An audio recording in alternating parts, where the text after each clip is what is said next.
Round two gets started between the Vegas Golden Knights and the Edmonton Oilers as both teams advance after a big first round against the Winnipeg Jets and the Los Angeles Kings. And Brett Holden from Locked On Oilers here, joined by Tony Cardasco from Locked On Golden Knights. Tony, this is going to be an unbelievable second round. How are you doing and how are you feeling heading into this second round here? Well, I feel great. And the VGK team I thought was healthy until on Tuesday. Mark Stone was ailing a little bit after practice, helped off the ice by a trainer, and we won't know his status until perhaps come game day on Wednesday morning. And so, pretty interesting day at practice. And, Mark Stone has had a couple of back surgeries. I felt like, I call him Mark Stowe because I felt like they just kind of hid them there on LTIR for a while. Then he comes back. After he came back the first time, I thought it was too soon. Re-injured his back, a different injury, and now who knows? I mean, so that could be the biggest news, of the day heading into the opening game. But it should be an explosive one between that offense of Edmonton and VGK, which again, Bruce Cassidy really believes that the Golden Knights, in order to win, they're going to have to somehow slow down this engine because I'll tell you what, once Edmonton gets started, it's a major concern for the VGK. Absolutely. And Mark Stone's somebody that I have a lot of questions about. So we will get into that. We'll talk about some more key players as well on today's episode, heading into this series as well. Also, on today's episode, we're going to be talking about the biggest storylines for each team to heading into round two. That will be coming up in a second. And we will wrap up with our predictions who will be heading to the Western Conference Finals. All that and much more coming up on this crossover episode of the Road to the 2023 Stanley Cup on Locked On Oilers and Locked On Vegas Golden Knights. Now, Tony, what is the biggest storyline for Vegas heading into this series? There's a lot for both teams, and this is the first time both teams are facing each other in the playoffs, so that can be one of them too. But heading into it from the Vegas side, what are you really looking at heading into a game one for the Vegas Golden Knights? Well, for VGK, Brett, I think that the biggest storyline would have to be that this has been a season that's been a bit of a surprise because VGK doesn't have just one superstar player. And when you look at the way that they've won, it's become a team effort for the Vegas Golden Knights. And I think, you have to start, there's so many storylines. It's going to be a really good television series, I believe, because you have to start off with Jack Eichel in his very first playoffs since he and Connor McDavid were the top two draft picks in 2015. And Eichel, I think, used that first series perhaps to get acclimated to the postseason. And now let's see what he can do from there. The Golden Knights, they missed the playoffs last season. So this is the season where they come back. It's a bounce back season for the VGK. And then, a big storyline is these two teams nip and tuck from the All-Star break on. And they were probably two of the best teams in the National Hockey League after the All-Star break. And it comes down to game number 82 before everything is decided in the Pacific Division. And VGK hangs on. They win it by 2 points. And we said on Lockdown Golden Knights, myself and Chris Golick, this was a collision course that we felt would definitely be happening.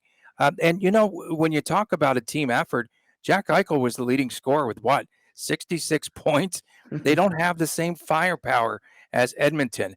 And so we feel as though one of the storylines will definitely be how does VGK slow down Edmonton? And it's going to be stopping or slowing them down if they can even do that through the neutral zone. And a lot will be depending on how the VGK defensemen and the blue liners play. What about your key storylines, Brett? Yeah, and you know what? The big thing for the Edmonton Oilers is trying to make this into a run and gun type game. And you mentioned the play in the neutral zone, and that's probably where this game will be won or lost for each team in potentially each game as well. The Edmonton Oilers, you mentioned the firepower that they have from top to bottom, and they've been able to not only get scoring from guys like Leon Draisaitl, and you take a look, as yes, Connor McDavid did have 10 points in 6 games, but he still wasn't necessarily Connor McDavid in that series against the LA Kings. In fact, he had the same amount of points as Evan Bouchard in that series. So, yeah, the fact that Connor McDavid can still find another level in these playoffs is considerably a good thing for the Edmonton Oilers. But for also the Edmonton Oilers, they have been able to do it outside of, again, those 29 and 97. Klim Kostin with 2 massive goals in game 6 to help clinch the series for the Oilers. Kyler Yamamoto, who has been a guy that people have talked about taking out of the lineup and putting in Dylan Holloway, and now Matthias Janmark is going to be healthy soon for the Edmonton Oilers, hopefully, most people hope, as he has been a great player defensively for the Oilers. But then who comes out of the lineup there for the Oilers? But again, Yamamoto gets the series winning goal, and a lot of the doubters are quieted down. And game 5, Nick Bjugstad, 2 goals for himself. Matthias Ekholm quietly having 4 assists in the series for the Edmonton Oilers. We can go on and on with the players who have played very well, who have not been named Connor McDavid or Leon Draisaitl. So that has been the big thing for the Edmonton Oilers. I have a question for you, and you mentioned him off the top here is Mark Stone. The Edmonton Oilers are a relatively physical team. We saw in the first 3 games against the LA Kings, to the point where they actually had to tone it down for the rest of the series in 4, 5, 6 because they were being called on too many retaliatory penalties or just straight up roughing penalties in general. You mentioned the health of Mark Stone, and has been a team that has struggled relatively as well with staying healthy. Could being the Edmonton Oilers' potential physical side that they have, could that be a big factor in this series for VGK? Well, I have to tell you, like, this is not your father's. Well, your father's probably not alive when VGK started. I was going to say your father's VGK team, but this is a team now that Bruce Cassidy brought a very physical element to. And through the first 4 games in the Winnipeg series, Brett, VGK and Mhm. Winnipeg had over 400 hits in the first 4 games. And so they just were beating the snot out of each other. Then they kind of they toned it down a little bit. It was like in the 50, 60 range, I think, in the final game of the series, because by that point, Winnipeg was depleted and didn't have any players left. But this, if it's going to become a physical series, I'm concerned about VGK because of the toll that I thought it took in that first series. And if they didn't get rid of this Winnipeg team in 5 games, I was just concerned that they could really wear down because, again, this isn't their style. This isn't the type of team, that VGK is. They have a lot of finesse players, on the lineup. I'll tell you one player that's really been able to adapt and adjust under the Cassidy system. I have to start with Jack Eichel because Mhm. Eichel now plays better defensively. I feel as though he did give up a lot of his offensive game. And in that first series against Winnipeg, he found a home in that left circle. And I'll tell you, if that happens, he could be, a potent scorer for VGK. I think he needs to give up a lot of his defense and try to be more offensive for the Vegas Golden Knights. But yeah, it's a concern. And I'm sure we're going to talk about VGK staying out of the penalty box. They are the least penalized team in the National Hockey League, but you could throw that all out because, I mean, hey, this Winnipeg team had 5 power play goals, Brett, 5 in the series, in a 5-game series. Yeah. That concerns me because we know how lethal Edmonton is on the power play.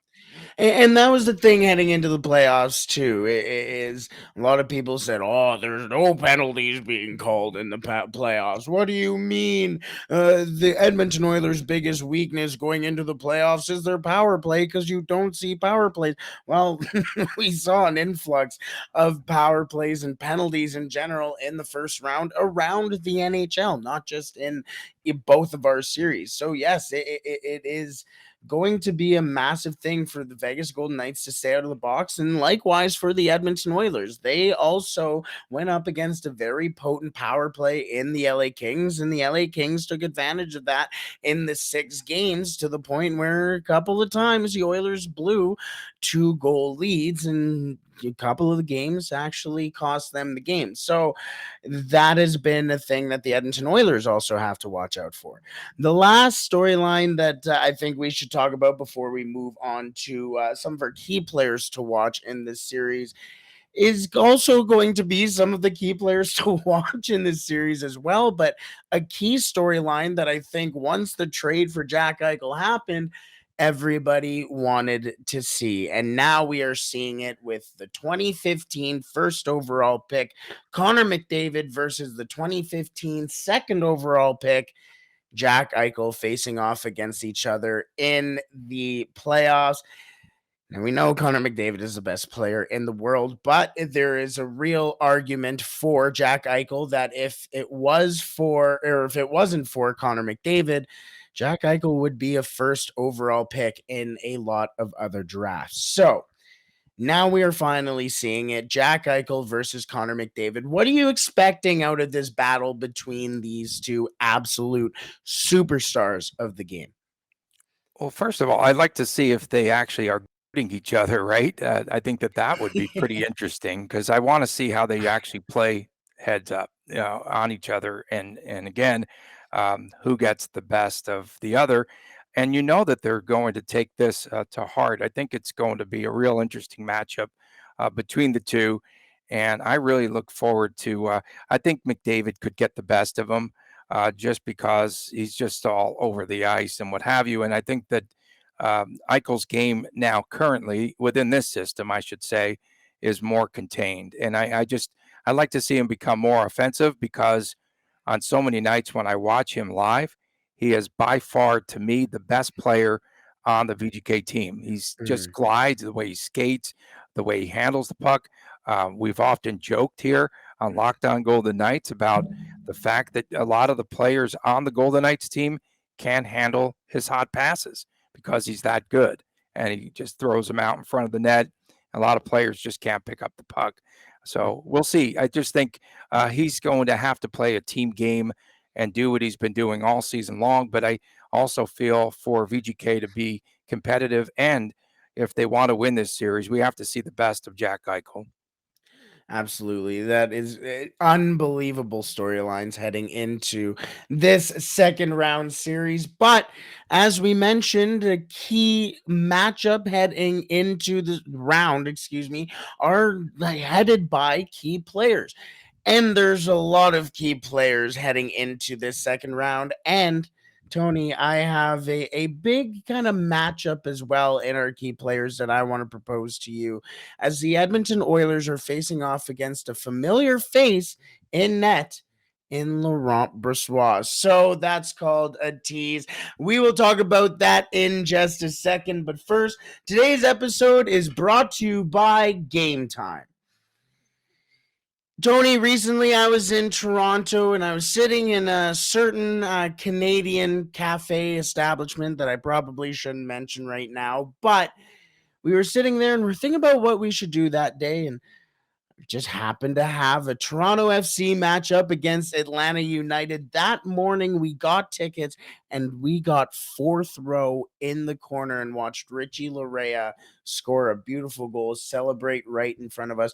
And we got those tickets that day. Forget about planning months in advance, Tony. Game Time has deals on tickets right up to the day of the event. Get exclusive flash deals on tickets for football, basketball, hockey, baseball, concerts, comedy, theater, and more. Get images of your seat before you buy so you know exactly what to expect when you arrive. Buy tickets in a matter of seconds, 2 taps, and you are set. Snag the tickets without the stress with Gametime. Download the Gametime app, create an account, and use code Locked On NHL for $20 off your first purchase. Terms apply. Again, create an account and redeem code Locked On NHL for $20 off. Download Gametime today. Last minute tickets, lowest price guaranteed. Alrighty, Tony. As mentioned, heading into this series, we have Connor McDavid versus Jack Eichel. You mentioned Mark Stone's potential injury as well. The Edmonton Oilers have had some struggling players at 5-on-5, and yet there's still the conversation to be had about the crease. We're going to leave the crease talk for a little later on. We talked about McDavid and Eichel. I want you to give me, first of all, let's start off with some of the underdogs in this series. Give me a key player to watch that people are not expecting for VGK. Well, I think he's sort of a silent assassin, even though he produces and he was an all-star for the Vegas Golden Knights. And you have to talk about Chandler Stevenson, who had 4 goals and 4 assists in the last series. And he's just consistent, right? He's a player that is out there now, and they put him on the third line. He could play anywhere, right? Anywhere on the ice. He can center any line. And he's just a guy that just plays his heart out. And him and Mark Stone have a certain kind of chemistry. And that is one of the reasons why I think it could come down to the bottom sixes of each team to determine this series. Because perhaps, as Cassidy says, often you have the top 2 lines often negate each other. And then it comes down to the bottom 6. I think that could very much be the case here as well. William Karlsson, out of nowhere, had 4 goals in the last series. And you had better mark him because a lot of teams, they just don't seem to check him, and he just floats in front of the net. Next thing you know, he's scoring a goal inside. And then it's going to be interesting, too. So Will Carrier returned the last game, and Bruce Cassidy was faced with a very difficult decision, and he decided to bench Phil Kessel. Now, he's not been effective. All he cares about, I feel, is his Iron Man streak. And so I don't know if this is going to cause some sort of a disturbance, if there's going to be an issue within the clubhouse or what have you, because Kessel was not happy. He wasn't pleased with Cassidy scratching him. But let's face it, Will Carrier came back for his first game after being out since March the 3rd, and he's more effective. He's a bigger body. He's stronger and more physical, and they're going to need Carrier over Kessel. So that's a pretty interesting deal. And we'll, of course, get into talking about goaltenders here in a moment. But give us some of the key players to watch for the Edmonton Oilers. There's many. Oh, yeah, absolutely. I mean, you can talk about Leon Draisaitl, who in NHL history has the second most or second best points per game in playoff history. Not Mario Lemieux, not his teammate Connor McDavid or Yamir Yager, or you can go on with the Rocket Richard. It is Leon Draisaitl behind Wayne Gretzky, and he has continued to look just as good in these playoffs as well. And that's fair. You can talk about him, but that's boring. Come on. Then you can talk about Connor McDavid, but everybody knows about Connor McDavid too. The Edmonton Oilers need players like Ryan Nugent-Hopkins and Zach Hyman specifically to step up at 5-on-5, and those are a couple players to talk about too. But for me, the most underrated player, let's start there, is Nick Bjugstad, that needs to be big in this series. A very underrated addition for the Edmonton Oilers at the deadline for a guy who is leading the American Hockey League in goals amongst defensemen for Michael Kesselring as well. And the Edmonton Oilers also got a pretty good player in Cam Dineen in that deal as well. But Nick Bjugstad has been fantastic for the Oilers, and a lot of praise has been given to him, not only for his play on the ice, but for his professionalism and his ability to be a true pro and leader inside the dressing room as well. And this has been big for the Edmonton Oilers to have true character guys in the lineup. A couple of years ago, more than a couple of years ago, I feel much older than I actually am. But more than a couple of years ago, the Edmonton Oilers had a guy by the name of Matt Hendricks on their team, and Matt Hendricks was a character's guy, a man's man, just a leader of men. And the Edmonton Oilers, when they were first in the playoffs with Connor McDavid in 2017, Matt Hendricks would dress in the warm ups, even though he knew he was going to not play, as most healthy scratches do. But he was specifically in warm ups there for his presence and leadership amongst the younger players like Connor McDavid and Leon Draisaitl at the time, and Darnell Nurse, too. Nick Bugstad looks up and his idol or his hockey idol is Matt Hendricks. And for the Edmonton Oilers, his value has been like Matt Hendricks, and his impact has been like a Ryan Nugent Hopkins at times, to the point where he has been promoted to the second line. Again, we talked about the depth for the Edmonton Oilers. That has to be the key for the Oilers for that to continue. And their defense needs to be just as good as it was down the stretch. But we tease the goaltending enough here. The Edmonton Oilers fans are familiar with, and Edmonton hockey fans in general are familiar with who they are facing in the second round in Laurent Brossoit. Former Edmonton Oiler and former Edmonton Oil King as well, who won an Ed Chenoweth Cup in the WHL and sent the Edmonton Oil Kings to their first Memorial Cup in a lot of years, more than I can probably count up to. But there's been history there for a couple of reasons. But how good has Laurent Brossoit been for the Vegas Golden Knights down the stretch since his call up here? Because really, he was put into a very difficult position.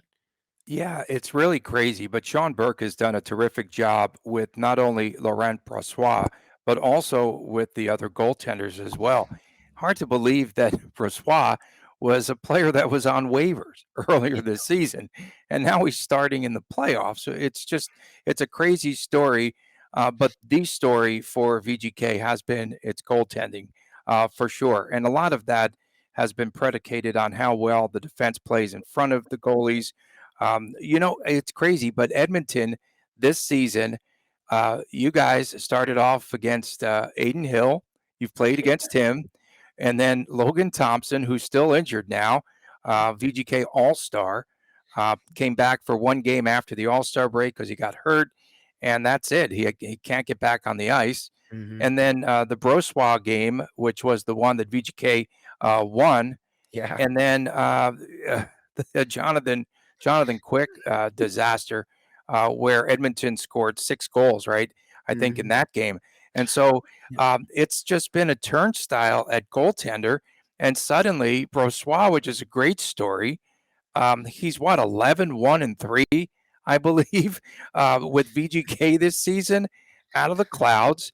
And, back and forth, we were going, okay, well, this is Logan Thompson's net. And then Thompson gets hurt. And then, no, it's Jonathan Quick's net. No, if Aiden Hill's healthy, maybe he starts again. And then, like out of nowhere, Brossoit, and once he got the net, he just refuses. He's relentless. He refuses to give it up. And you really can't blame him for that. And he's just played very well, very smart, very heady. He covers a lot of space there in net, and the defense has helped him out a ton. The only like real bad games, well, the first and the third game in the series against Winnipeg. First game, VGK lost, and he didn't play well, wasn't seeing the puck well. And then game 3 was where Winnipeg came back, and they scored 3 goals to force that game into overtime. But other than that, he's been pretty solid. I don't have anything bad to say about him, but it's just been crazy. And I think I have to believe Aiden Hill's going to be the number 2 goaltender. And I wanted to ask you about this because I really do believe after a certain period of time, I think he's going to need a breather. And I'm guessing that we will see perhaps Aiden Hill in this series too, at Mm. least for one game. What are your thoughts? How do you platoon your goaltenders? Yeah, no, and the thing is I have a lot of feelings around how Stuart Skinner has played since March 1st and then into the playoffs. Is Stuart Skinner was arguably one of, if not the best goaltenders in the NHL since, again, March 1st down the stretch. 14-1-1 since the NHL trade deadline. Well, actually, since the game that the Edmonton Oilers acquired Matthias Ekholm. 920 save percentage and a 243 goals against average. And his last regulation loss came on March 11th against the Toronto Maple Leafs. And their last loss in general came against, the Vegas Golden Knights in overtime. So Stuart Skinner was lights out down the stretch for the Oilers, leading to that eventual Game 82 battle that we eventually saw too. But against the LA Kings, not as much. It has looked like Stuart Skinner was at times kind of scared of the shots and scared of mostly rebounds. Sometimes it seems like he sees rebounds or sees pucks that come out from behind the net and then reacts to them instead of anticipating the shot and then going out to make the save. Sometimes he gets caught, and that has been the thing that was the eventual downfall for Stuart Skinner. But in game 4, the Edmonton Oilers did pull Stuart Skinner and brought in Jack Campbell. And Jack Campbell won the game for the Edmonton Oilers, potentially won the series for them, and saved their season with his performance in game 4. If the Edmonton Oilers do get in trouble with Stuart Skinner, and the fact that I think that they didn't bring back in Jack Campbell in game 5, giving him the confidence of, okay, well, last time I was brought in, I was good enough to perform. I think the Edmonton Oilers have done well with the distribution of the goaltending, and if Jack Campbell needs to appear in this series, I think he will do just fine.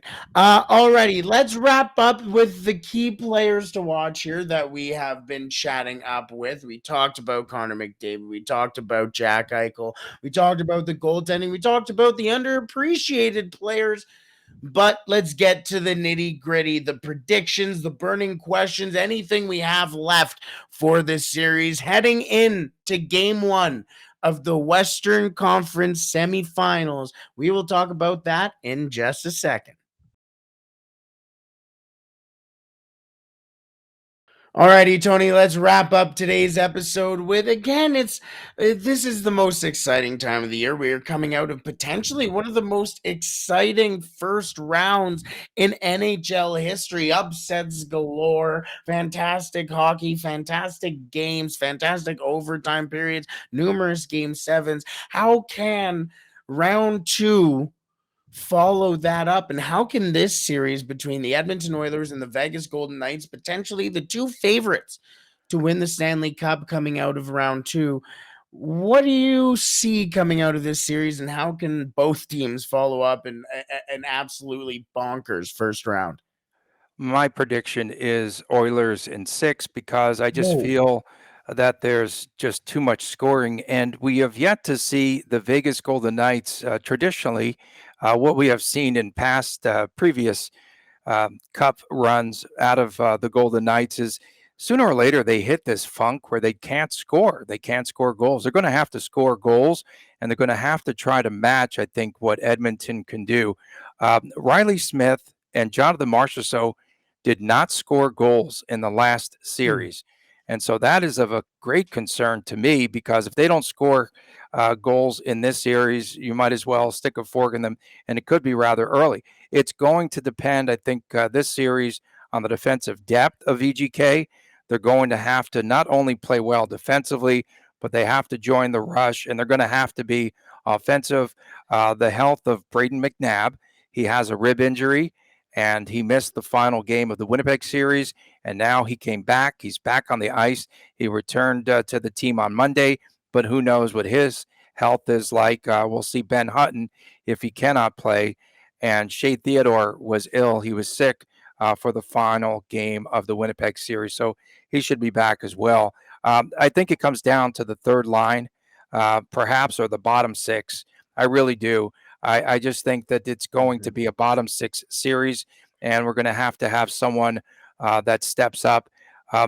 Does Nick Bukestad, does he play very well defensively? Because if somebody gets into it and really tightly checks William Karlsson, I feel like you could take him out of the game. We'll get into that too, when we get back to you.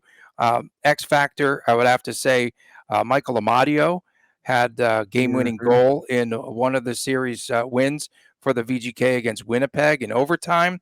Had 16 goals this past season, and that's another waiver wire find for the Vegas Golden Knights. In the power play unit, it just really does concern me. I don't care. Vegas can say that they are the least penalized team. It doesn't matter. Every time they go in the box, could potentially be a position where Edmonton winds up with the score. The penalty kill, I think, is 19th for VGK. A big series key too. Before I stop rambling here, I'm just for Edmonton, I saw the stretch. Now they have lost 6 consecutive game ones, and if VGK gets its confidence, they might win not just game one, but game two. So I think that Edmonton has to have that mentality and that mindset to come in here and try to steal game one right out of the chute. If they can do that, then I think they're definitely in the driver's seat. But I have Edmonton winning in 6. Last time I bet against the Edmonton Oilers, or not bet against the Oilers, but said the Edmonton Oilers were not going to win a series, a lot of Locked On Oilers fans were not happy. So, Oh, they hate me. They hate me here, and what? But they're also very appreciative because yes. we had a lot of tweets yesterday.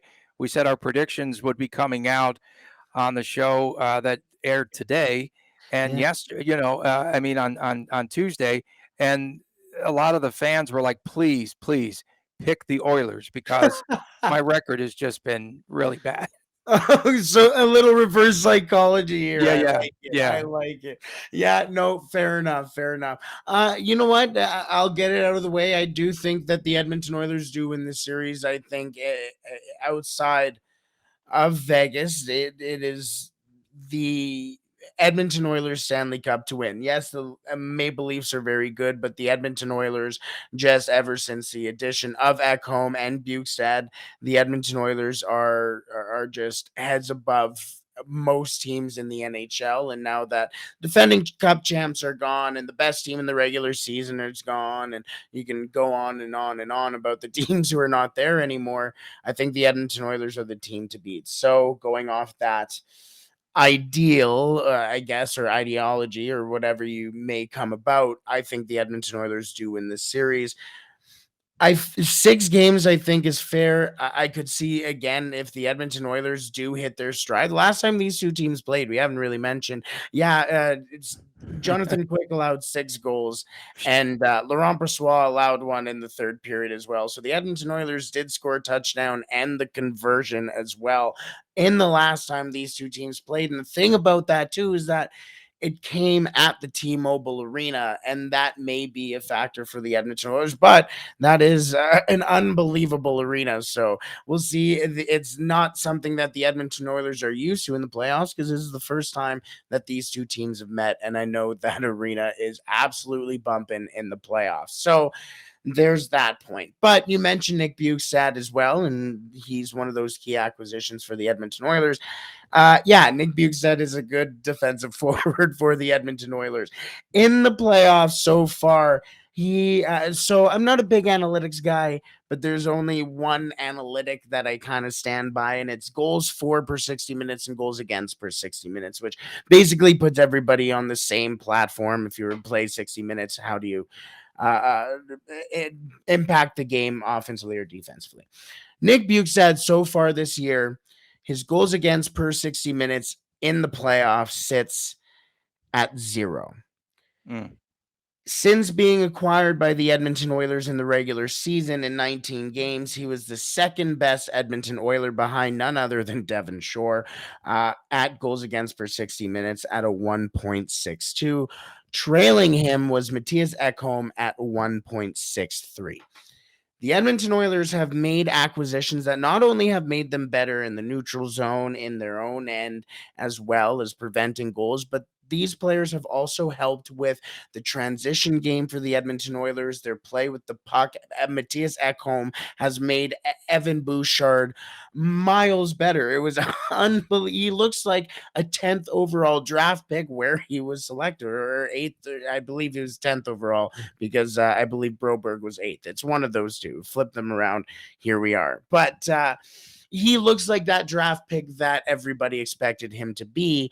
And that has been because of the additions of guys like Matthias Ekholm and Nick Bukestad, because the movement of the puck is better.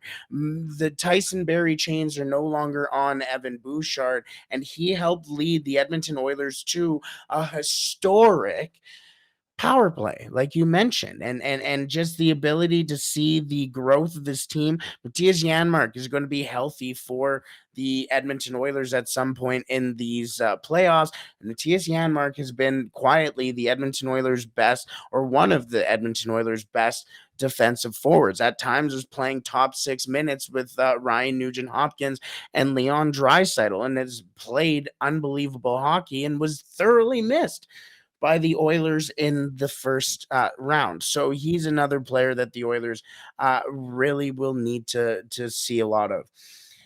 The big player for the Edmonton Oilers who needs to be better, we talked about Ryan Nugent-Hopkins at 5-on-5. We talked about Stuart Skinner, but it's Vinny Desharnais. Vinny Desharnais was a guy who was brought in about January. He was called up after the Edmonton Oilers and sent down Niemelainen. It wasn't really working out. He was a player who was selected by the Edmonton Oilers 7th round, way and back when I believe he was the same draft as Jesse Puljujärvi. And it seems like we went through a movie and a sequel and the dang entire trilogy with Jesse Puljujärvi. And then Vinny Desharnais comes in, and he had a very good season for the Edmonton Oilers, changing the way the Edmonton Oilers play defensively and making them very tough to play against in their own end, making sense because he's 6'7". But in that first series, he has been his inexperience showed. Bad penalties, got absolutely danced at the blue line by Victor Arvidsson in Game 4. Eventually benched in Game 4 as the Edmonton Oilers would come back and win the game. But his lack of ability to play physical was there in that first round. But again, he's 6'7" and he isn't scared to throw that body.